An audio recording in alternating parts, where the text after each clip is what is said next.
The Secrets of Star Trek is brought to you by the Star Quest Production Network and is made possible by our many generous patrons. If you'd like to support the podcast, please visit sqpn.com/give. You're listening to The Secrets of Star Trek, where we discuss the hidden layers and deeper meanings found in all the Star Trek TV series, movies, and more. Today we're discussing the Serene Squall, the 7th episode of this first season of Strange New Worlds. I'm Father Cory Sticha, taking over for Dom Bettinelli this week, and joining me today is Jimmy Akin. How's it going, Jimmy? Howdy, Father Cory. Before we begin, get your very own Secrets of Star Trek TV t-shirt and more by visiting sqpn.com/merch. And let me tell you about another show on the Star Quest Network you're sure to enjoy, Secrets of Stargate. Find it wherever fine podcasts are found or at sqpn.com/stargate.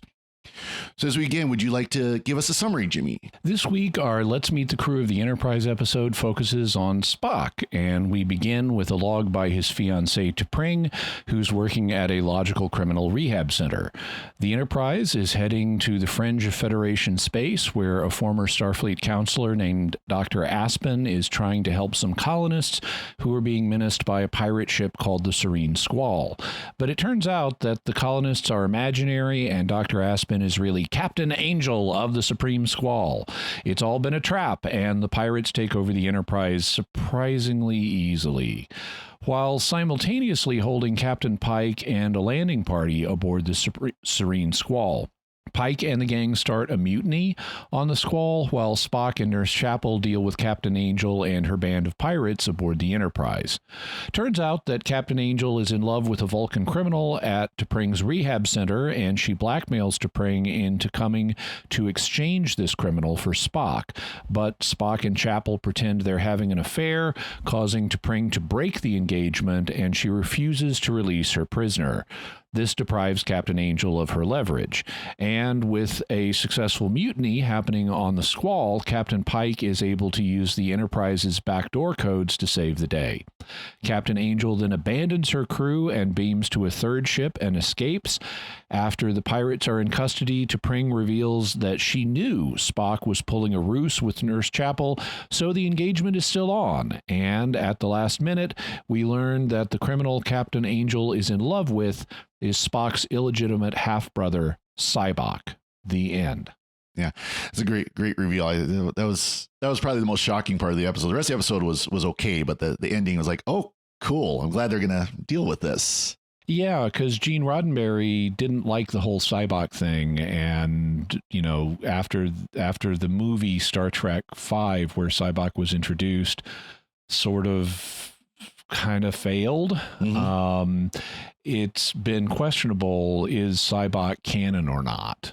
Right. And here they've said, he is. Anything Gene Roddenberry took a paycheck on is something that's licensed and canon, no matter what grumbling he may have had about it. Yeah, and there were other things he didn't like that still stuck around, so I guess he had to deal with it. But yeah, as you said, we open with T'Pring. She's the one giving the log this time.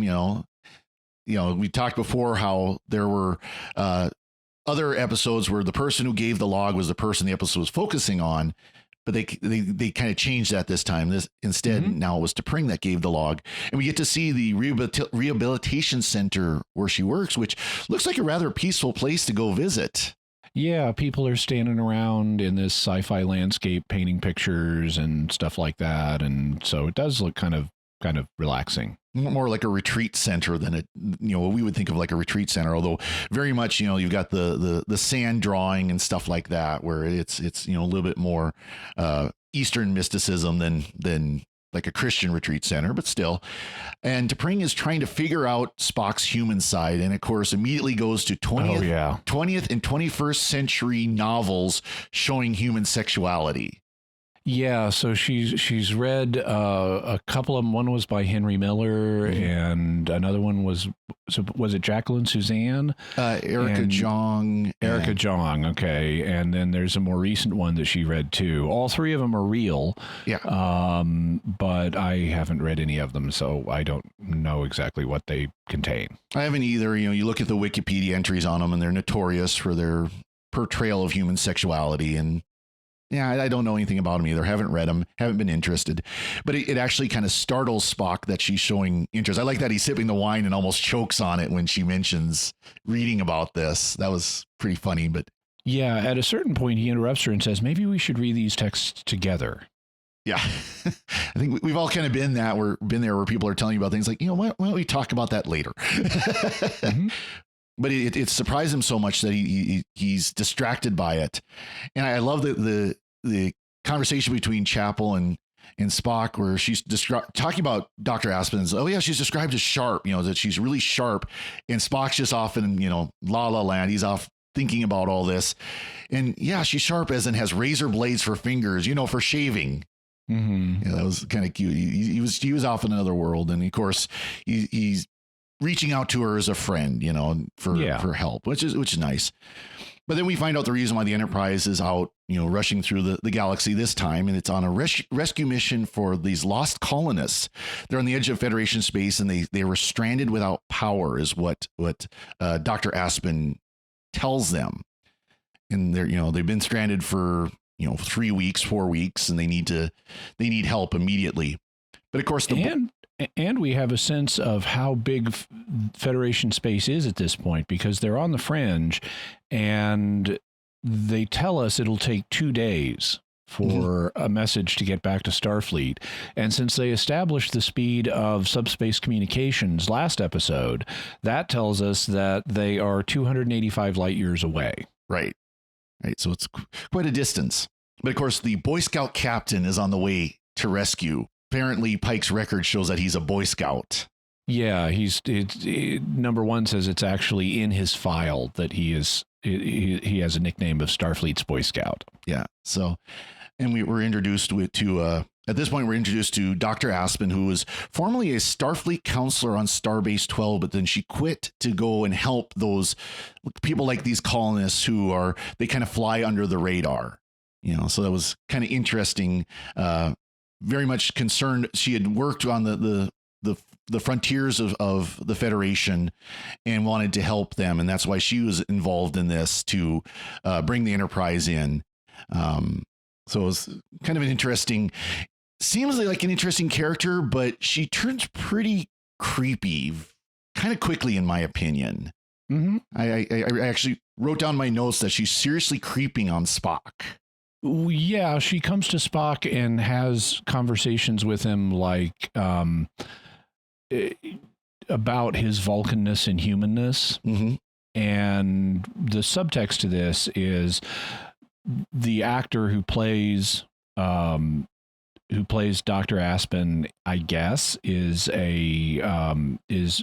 born male, mm-hmm. and is not portraying a male, and so the subtext is I don't know how to articulate it, but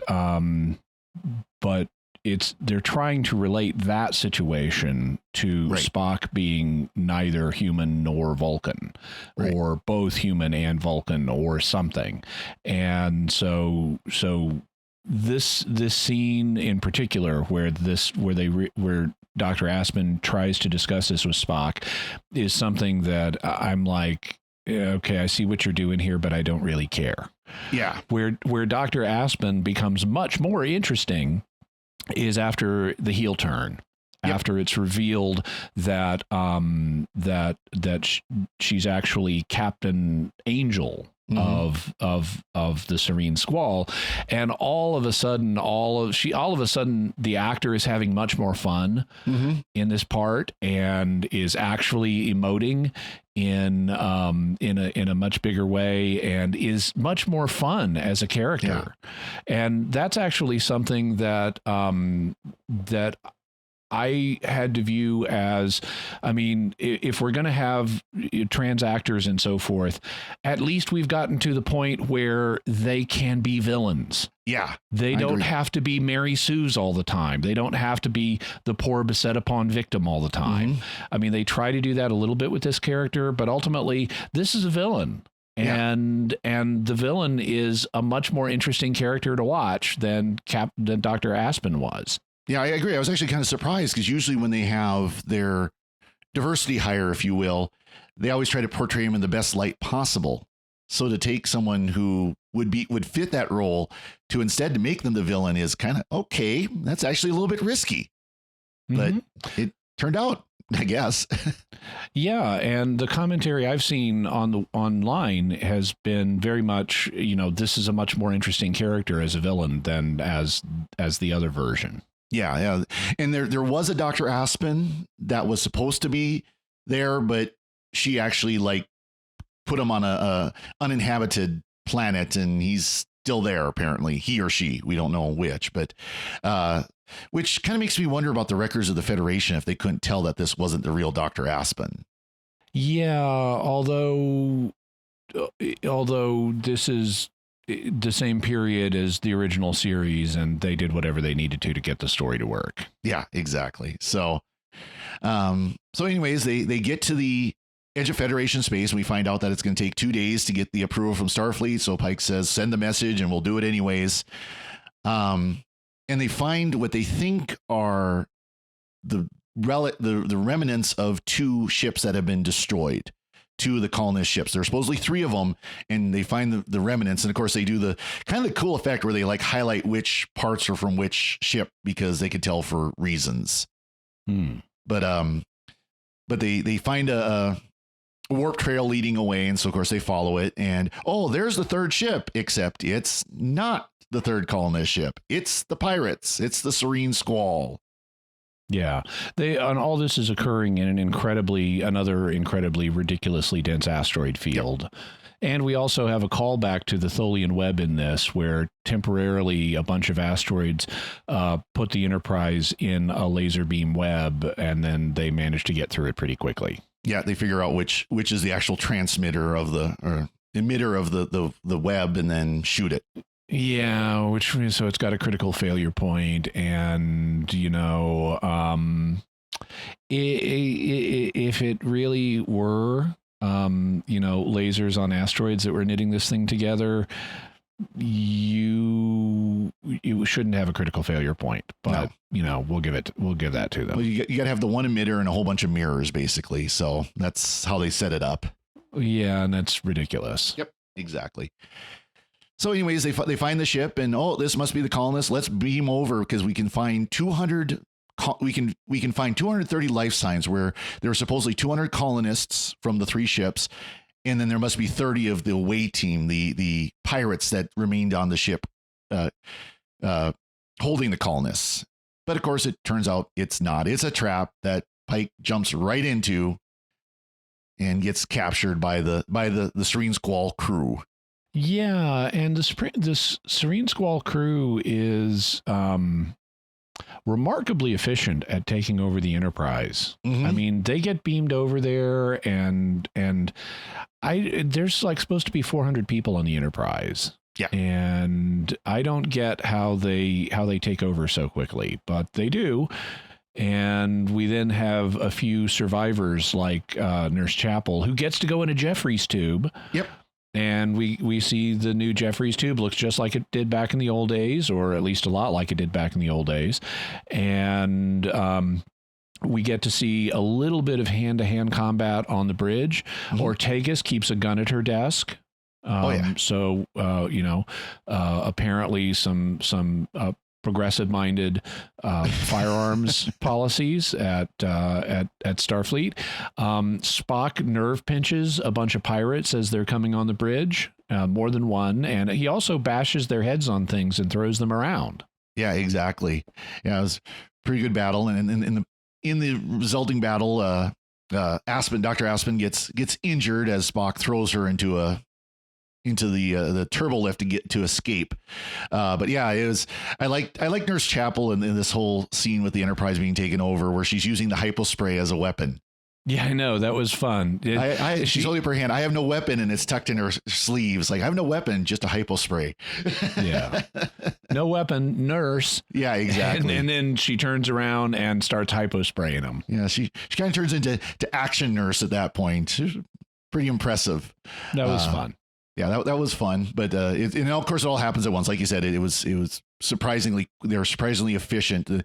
They lose comms with the away team, and all of a sudden, next scene, you see bad guys running through the corridors. So, but Pike meets who he thinks is the captain of the Serene Squall, a big Orion who's clearly in charge. So he thinks he's a captain, and who's not a very good cook, apparently.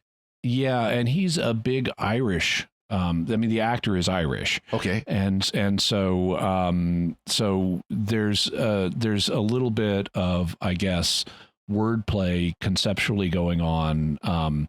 You have the Orion guy being Irish and with the green skin paint and everything.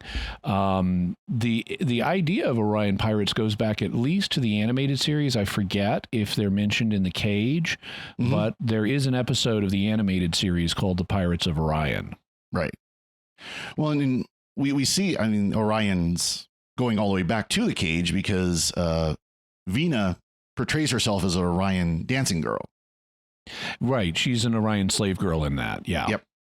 At one point anyways. But yeah, so, but he thinks he's the captain, of course, finds out later that he's not. He's just the one who happens to be in charge right now and is the cook of all things. The gruel that Orions apparently like. And so Pike ingratiates himself by offering to cook actual food for the pirate crew. And we do that. And in part of that process, Pike initiates his plan to start an uprising, to start a mutiny among the crew by sowing discontent between the green guy and everybody. The green guy's name, by the way, is Remy. And but he starts trying to sow discontent between Remy and the rest of the pirates, and at one point he gets thrown into a holding tank with other Enterprise crew members, including Number One and Dr. Mbenga, and they start talking. Number One starts talking about not Alpha Braga 4. Yeah. And he's like, yep, we're doing Alpha Braga 4, which apparently they started a mutiny there before. And they don't really play this out. We don't see a lot of it. They just kind of sketch this. And then next thing we know, the mutiny is in full swing and they're in control of the bridge of the pirate ship. Yeah. And they're once again, they're doing that thing where you just name what happened on a particular planet or a particular ship. And, oh, yeah, now I know what you're talking about. Yeah. Well, at least this time they explained it. Sometimes, Discovery was bad for just, oh, yeah, we did this. Okay, done. Yeah. So that was kind of nice. While this is going on in the Serene Squall over in the Enterprise, Spock and Dr. Aspen are heading down to engineering, where Nurse Chapel is already ahead because she's trying to get out an SOS. She's just trying to get out a emergency message. And of course, the ship systems are all locked down because that's what Number One did before the fight started. And of course, she's complaining is, why can't you just get out an SOS?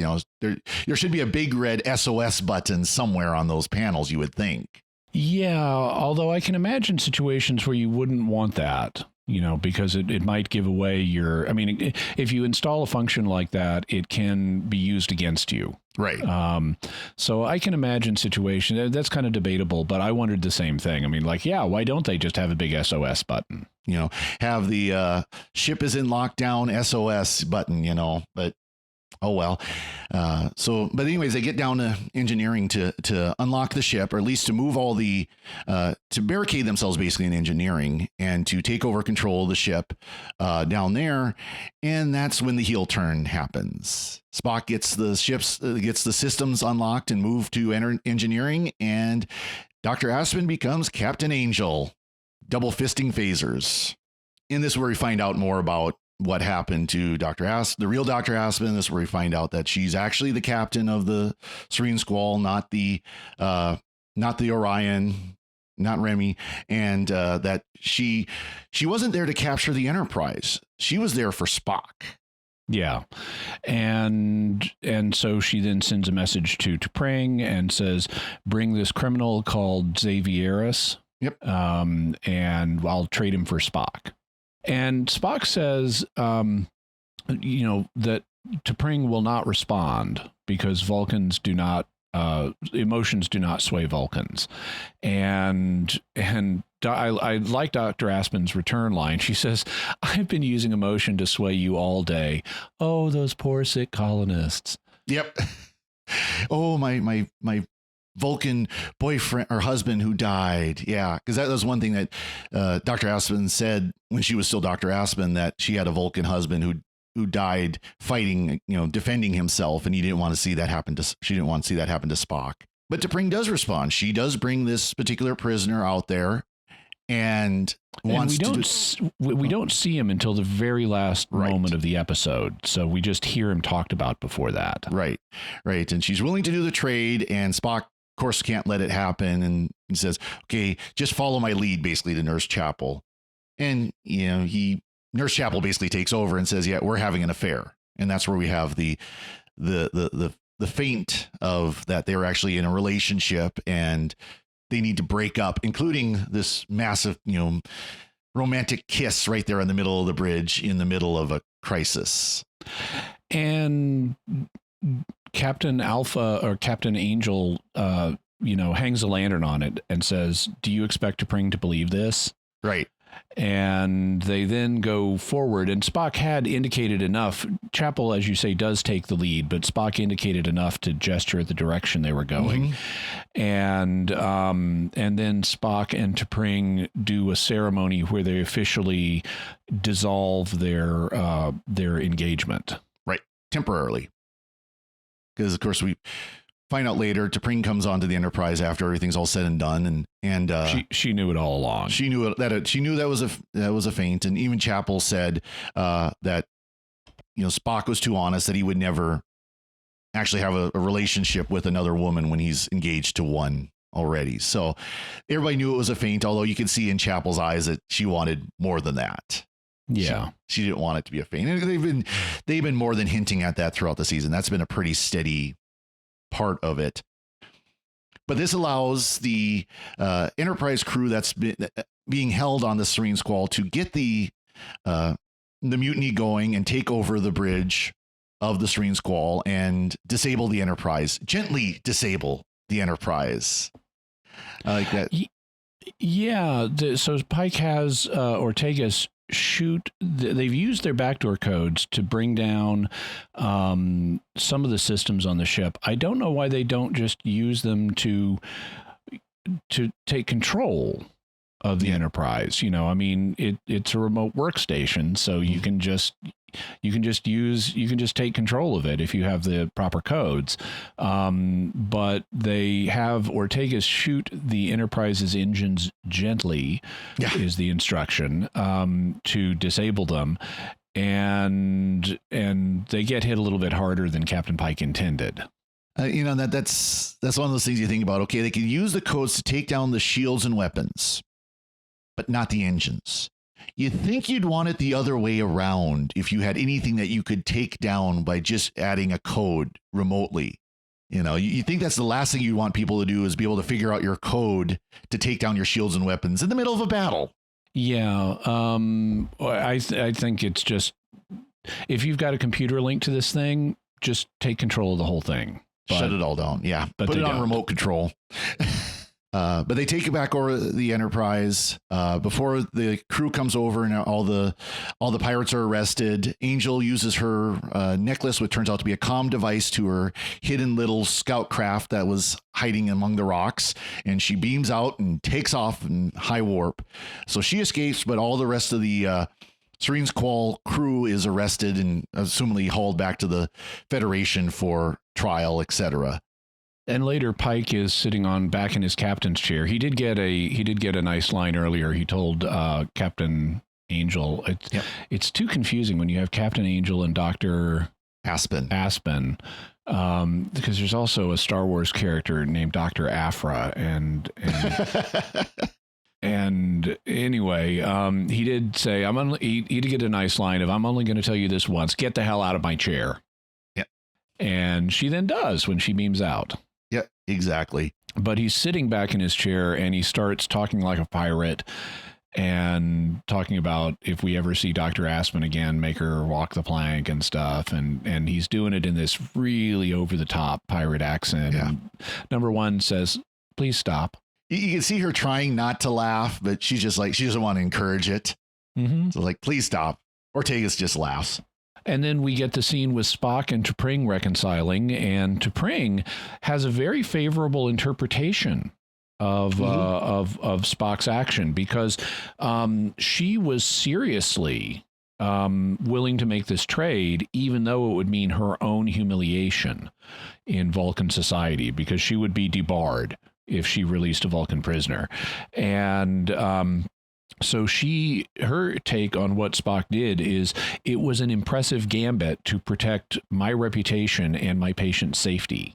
And she therefore says your human side can be a source of strength. So she's really appreciating what Spock did. And I like that. In fact, they're really doing a good job deepening Amok Time. Amok Time is the original series episode where Spock and T'Pring break up, and she was just presented in that episode as relentlessly logical. You know, she was just ruthless in that episode, but look at how much effort she's putting in here to their relationship.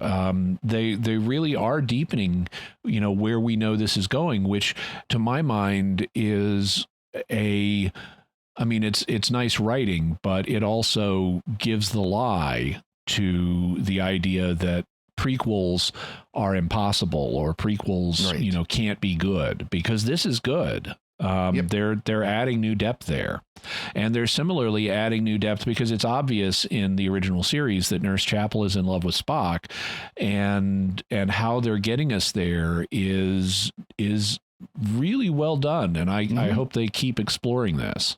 Well, and they've got a lot of room that they can flesh out both characters in that way. I have to go back, and I haven't watched Amok Time yet. I have to go and watch it just because it is an important part of this series. So I'll have to sit down probably here soon and watch it just to get it out of the way. Not to mention to hear the famous music.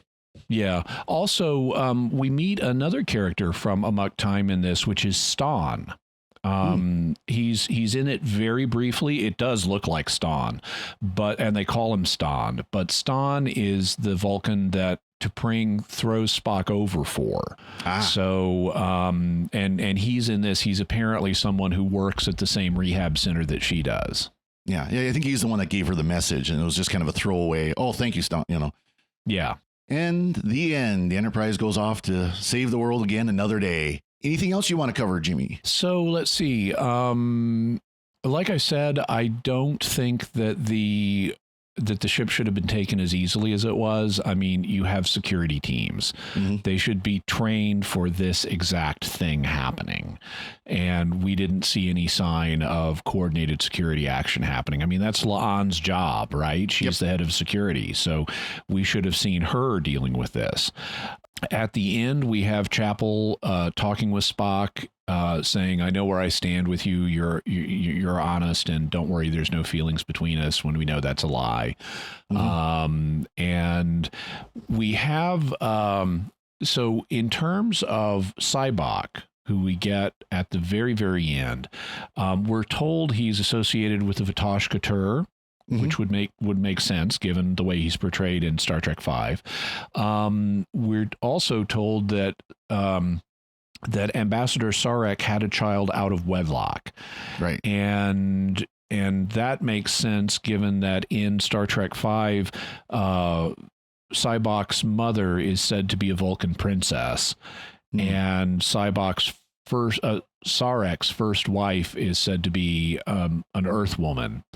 And so it's left unclear, did he go into Pon Farr before he met Amanda Grayson, or did he commit adultery? And that's an open question. I would prefer to think that he went into Pon farr before he met Amanda Grayson. In fact, there's a bit at the end of the episode Journey to Babel where they introduce Spock and Sarek and Amanda. At the end of the episode, Sarek and Spock are like recovering in sickbay, and Spock asks him why he married an Earth woman, and they missed the line. They needed they needed to say, well, it was logical at the time, and and so I've always kind of assumed that maybe just like Spock went into Pon farr off of Vulcan. Maybe Sarek did so as well, and that's what led to his marriage to Amanda. Sure. But Spock says that he assumes that Zavarius is an alias for his half-brother Sybok, who is the one person he's been told always to stay away from. And okay, so that's a signal we're going to meet Sybok later in the series at some point, maybe this season. But it could actually make sense to have Spock stay away from Sybok because of Sybok's rejection of logic in favor of emotion, because Spock already has temptations in that direction because he's half human. Right. And so it's like it could make all the sense in the world to say, okay, given that it would be illogical for you to pursue a relationship with your half brother because he's a criminal and has rejected logic, and you're trying to live by logic, so you should stay away from him. No, that'd be good. And it could be, I mean, interesting. They could play them off each other too, though, where you can see that that's what leads Spock to further himself away from his emotions. Yeah. Yeah. It'll be interesting to see how they take that. I'm hoping they're not going to do something dumb and just say, well, now that we've introduced that Sybok does exist in this time frame and universe is known, we're just going to drop him now. You know, I hope that they're going to portray that more, because they do show him from the back where you see where it's clearly his hair, and then he turns and you see the ear and everything. It's clearly him, but they don't go any further than that. Yeah, but we should see more of him in the future. I hope so. I'm kind of looking forward to it. It'd be good to hear more about him. Well, very good. We got some great listener feedback to share from Mary Barr via email. Absolutely enjoy Secrets of Star Trek. I listen to the podcast regularly and rarely miss a show. Thank you. I had to put this podcast on pause just to send a comment. Jimmy is absolutely right. Well, we say that a lot, but this is a particular one. No, this is a particular one. Captain Pike's hair is a ridiculous pile of hair product. It was so thick in this episode, you can see the mess of mousse. I love the alliteration.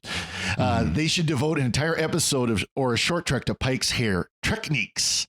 Keep up the good work, everyone. God bless. Thank you. And yeah, Pike's hair has become quite the subject of discussion on the internet. I've seen multiple commenters talk about it. Pike's Peak, it has been nicknamed. And in this episode, it's been pointed out that it can go both up and down, because after they get captured by the space pirates, his hair gets smashed down and he has this emo look. And I saw one commentator say, is there nothing Anson Mount can't do? Yeah. Well, that must have been part of the torture, is they took all the hair product out of his hair. Well, very good. Thank you for that feedback. That was fun. We'd like to take a moment to thank our patrons who make it possible for us to create the Secrets of Star Trek, including Christopher V, Natalie B, Cesare T, Colleen H, and Ann S. Their generous donations at sqpn.com/give make it possible for us to continue the Secrets of Star Trek and all the shows at StarQuest. You can join them by visiting sqpn.com/give. We'd also like to thank Victor Lambs, who normally edits this show every week. Dom will do this one because of it being Secrets of, or being Strange New Worlds. That's it from us. What do you think of the Serene Squall? Let us know by commenting on the show at sqpn.com/trek or our Facebook page at facebook.com/StarQuestMedia, or send us an email at trek@sqpn.com. You can also join our Discord community at sqpn.com/discord. We'll be back next time when we'll be discussing Elysian Fields, the next new episode of Strange New Worlds. Until then, Jimmy Akin, thank you for joining me in sharing the secrets of Star Trek. Thank you, Father Cory. And once again, I'm Father Cory Sticha. Thank you for listening to the secrets of Star Trek on StarQuest.